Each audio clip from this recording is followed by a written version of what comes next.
Hi, I'm Dan Fazio with GI Jobs. Welcome to our Success After Service series. Today we're talking with Bryan Arbic, a retired Army soldier who now serves as the Assistant Director for the Purdue University Veterans Success Center at Purdue University in Indiana. Bryan was also selected for the 2023 Veteran Champions of the Year in Higher Education list. In fact, Bryan is going to represent the 2023 cohort on the cover of the October issue of GI Jobs. And you can find that issue as well as other issues of GI Jobs at gijobs.com. Welcome, Bryan, and congratulations. Thank you very much, Dan. I appreciate it. Yeah, so let's start where you are now, and then we'll rewind and talk a little bit about your military career and how you got here from there. Sure. Okay. So tell us a little bit about your role as the assistant director at the Purdue tripping up over this Purdue University Veteran Success Center.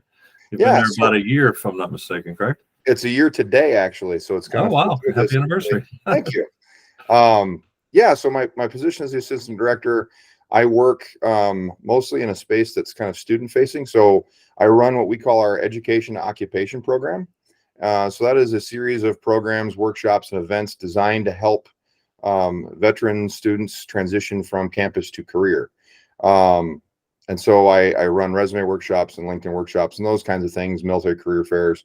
I do a lot of mentorship with the students. I'm one of the student mentors for the student club on campus. And I kind of run the student center. So we have a lounge space for the students to come in, and I kind of operate that space for them, make sure things are running smoothly and that they have all the assets that they require to be successul in their educational endeavors. That's it in a nutshell. I suspect there's a lot more to it, but how many student veterans do you serve at Purdue?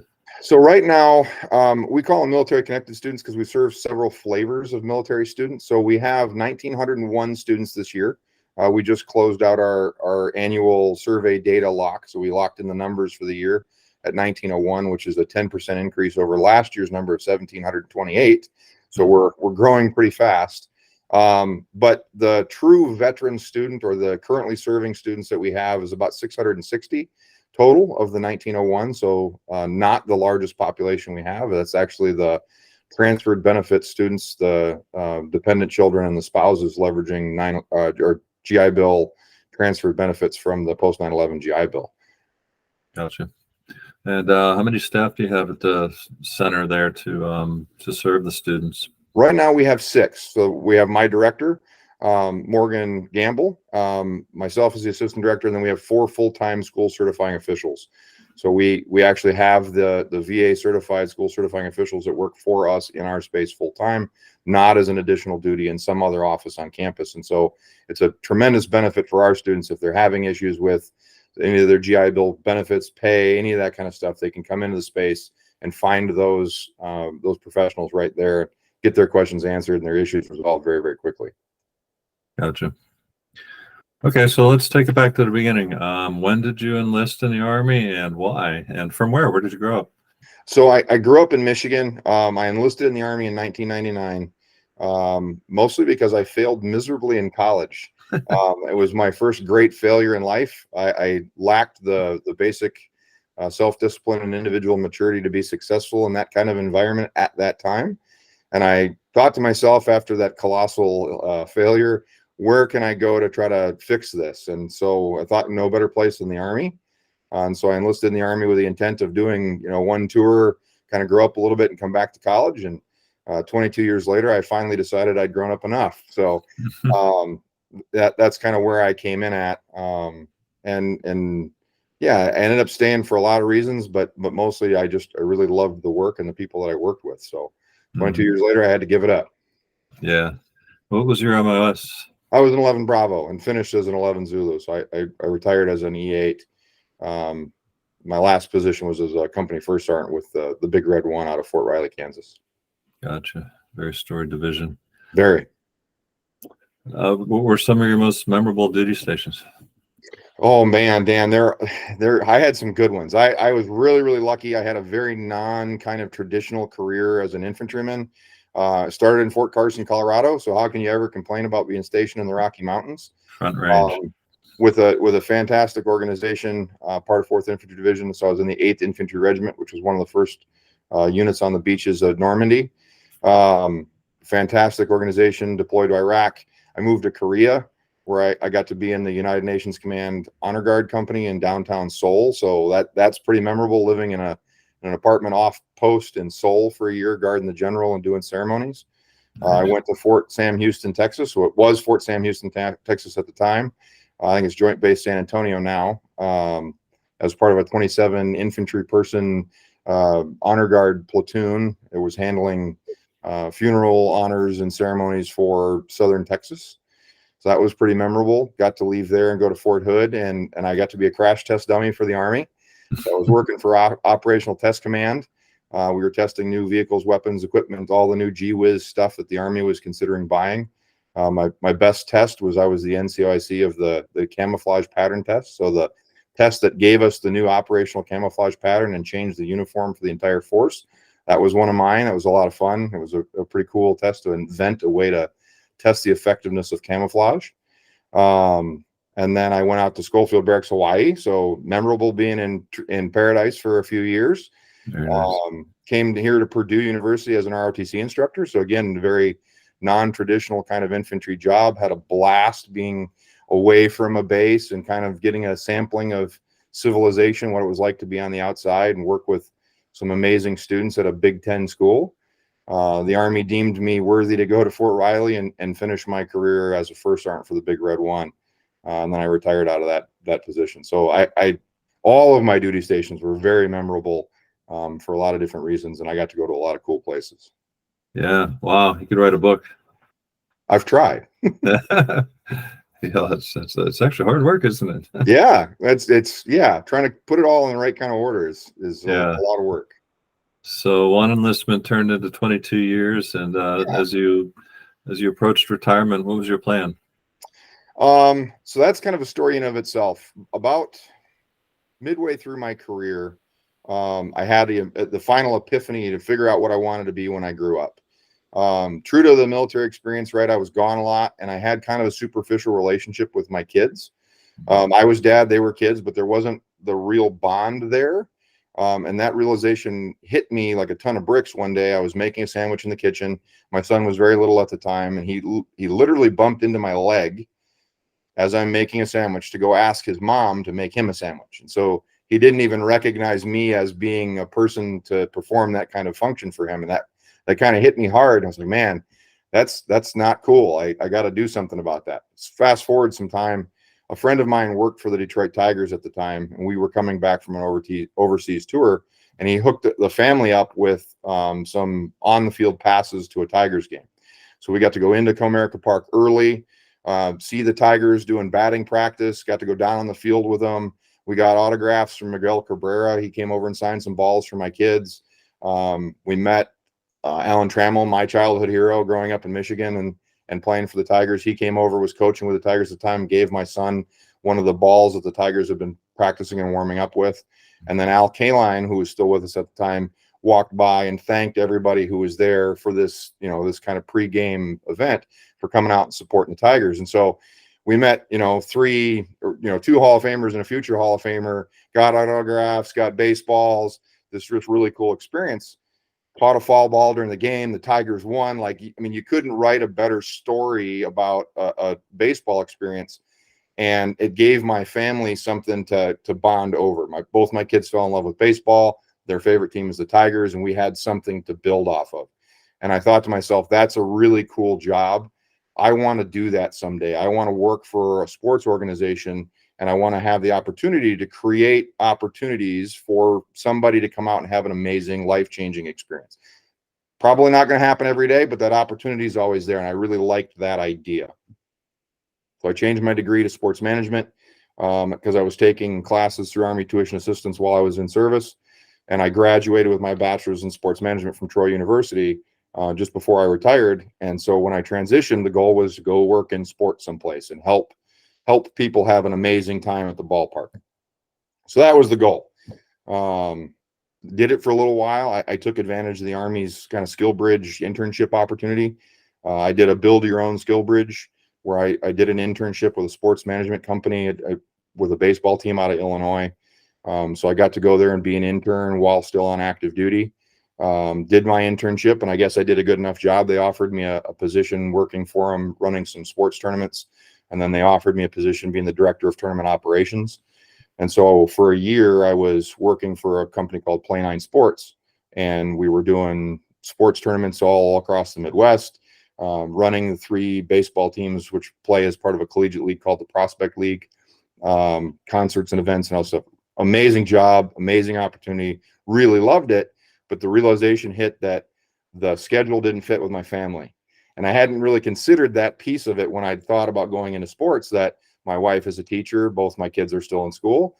Most sporting events, professional style, are at night or on weekends. And so I felt like I was high-fiving my family on the driveway. They were coming home from school and I was heading out to work. And I said, I didn't retire from the Army to spend less time with my family. And so I had to make that emotional decision to kind of give up that sports dream and find something that was a better fit for my family. So I started a search. And in fact, the very first job that I saw when I started my job search was this position as the assistant director at Purdue University. So kind of fortuitous that, all right, I'm going to try to find something else. Let's look and see what's there. We live here in West Lafayette still. My wife was in school and my kids were in school, and we decided that this is where we're going to stay. I wasn't going to uproot them again. And I told them I'd figure out how to make a career work out of here to support the family. And Play 9 was kind enough to let me work remotely. They're based out of O'Fallon or St. Louis, Missouri. So they let me work remotely and travel when I needed to. But the Purdue job, campus is 3 miles away. So it was kind of a perfect fit. Wow. That's great. It really worked out for you. Thank you. Didn't even have to move again. No, same house I lived in when I was an ROTC instructor. So I just ended up going to work at Purdue with a different job title and a different building and a different set of clothes. Yeah, that's great. So what inspires you, other than, if it's your family situation, what inspires you to serve student veterans and their families? Another good question, Dan.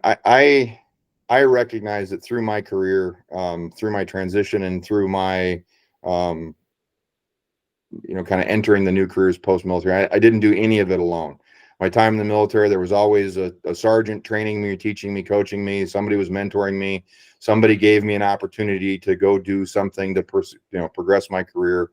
When I was going through transition, I sought the help of some outside transition assistance. So I went through TAPS, but I found some companies that did it kind of as a nonprofit piece for some military members in transition. And so I used their services.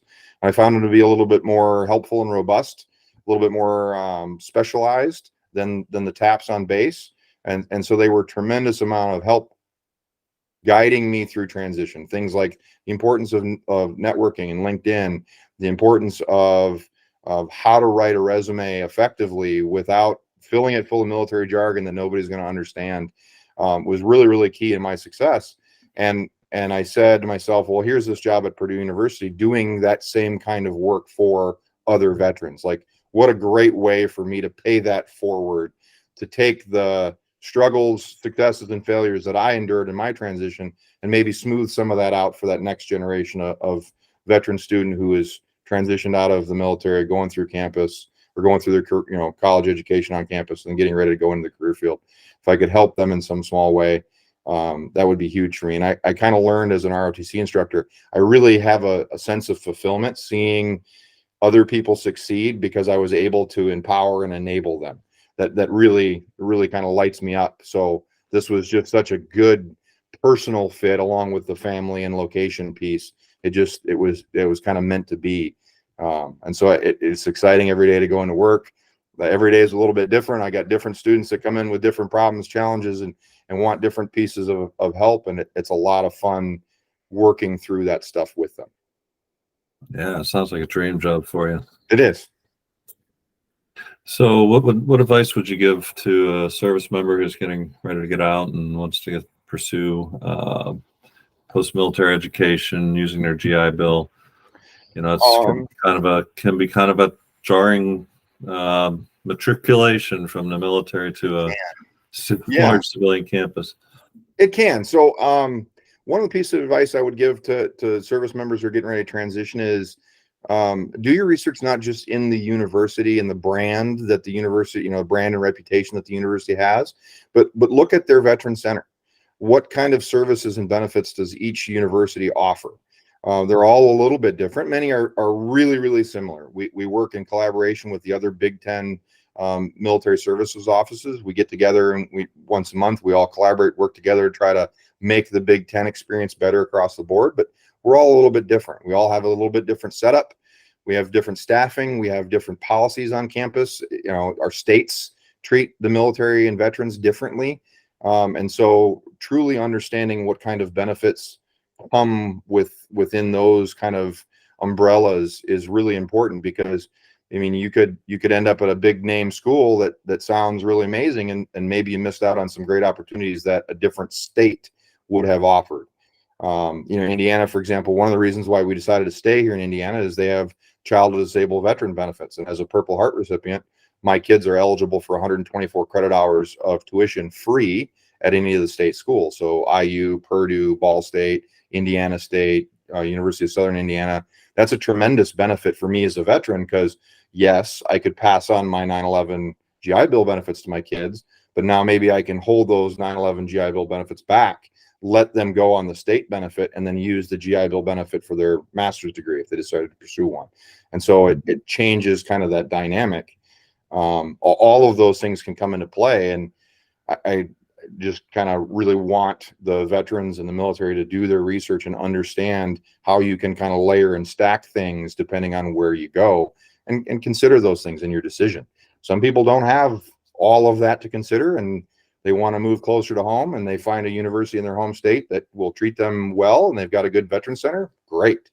Some folks have a much more complicated life situation, and there's more to consider, more to think about. So doing the research into that, reach out to those centers, ask them, what kinds of products and services and programs and workshops and all of that stuff that they provide really should be part of that decision-making process for which school to go to.